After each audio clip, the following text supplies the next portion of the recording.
అంటే మేమే ఒక రోజు ఓపికగా ఉండి తర్వాత మీరు తీయకపోతే ఈ గోడలు తీసుడు మాకు పెద్ద కష్టం కాదు.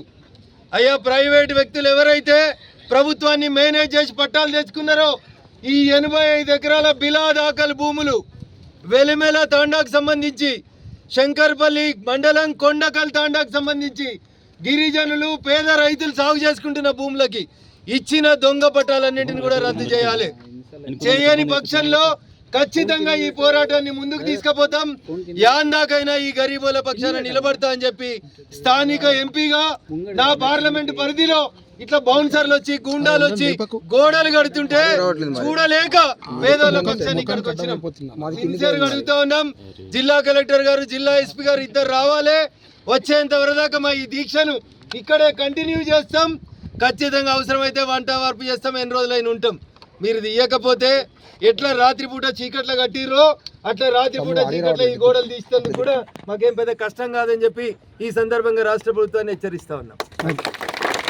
అంటే మేమే ఒక రోజు ఓపికగా ఉండి తర్వాత మీరు తీయకపోతే ఈ గోడలు తీసుడు మాకు పెద్ద కష్టం కాదు.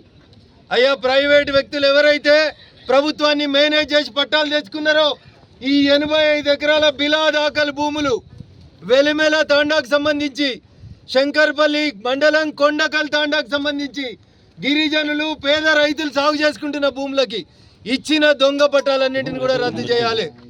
చేయని పక్షంలో ఖచ్చితంగా ఈ పోరాటాన్ని ముందుకు తీసుకుపోతాం. యాందాకైనా ఈ గరీబుల పక్షాన నిలబడతా అని చెప్పి స్థానిక ఎంపీగా నా పార్లమెంట్ పరిధిలో ఇట్లా బౌన్సర్లు వచ్చి గుండాలు వచ్చి గోడలు కడుతుంటే చూడలేక పేదోళ్ళ పక్షాన్ని ఇక్కడికి వచ్చినాం. సిన్సియర్గా అడుగుతా ఉన్నాం. జిల్లా కలెక్టర్ గారు, జిల్లా ఎస్పీ గారు ఇద్దరు రావాలి. వచ్చేంత వరదాకా మా ఈ దీక్షను ఇక్కడే కంటిన్యూ చేస్తాం. ఖచ్చితంగా అవసరమైతే వంట వార్పు చేస్తాం. ఎన్ని రోజులైనా ఉంటాం. మీరు తీయకపోతే ఎట్లా రాత్రిపూట చీకట్ల కట్టిర్రో అట్లా రాత్రిపూట చీకట్ల ఈ గోడలు తీసేందుకు కూడా మాకేం పెద్ద కష్టం కాదని చెప్పి ఈ సందర్భంగా రాష్ట్ర ప్రభుత్వాన్ని హెచ్చరిస్తా ఉన్నాం.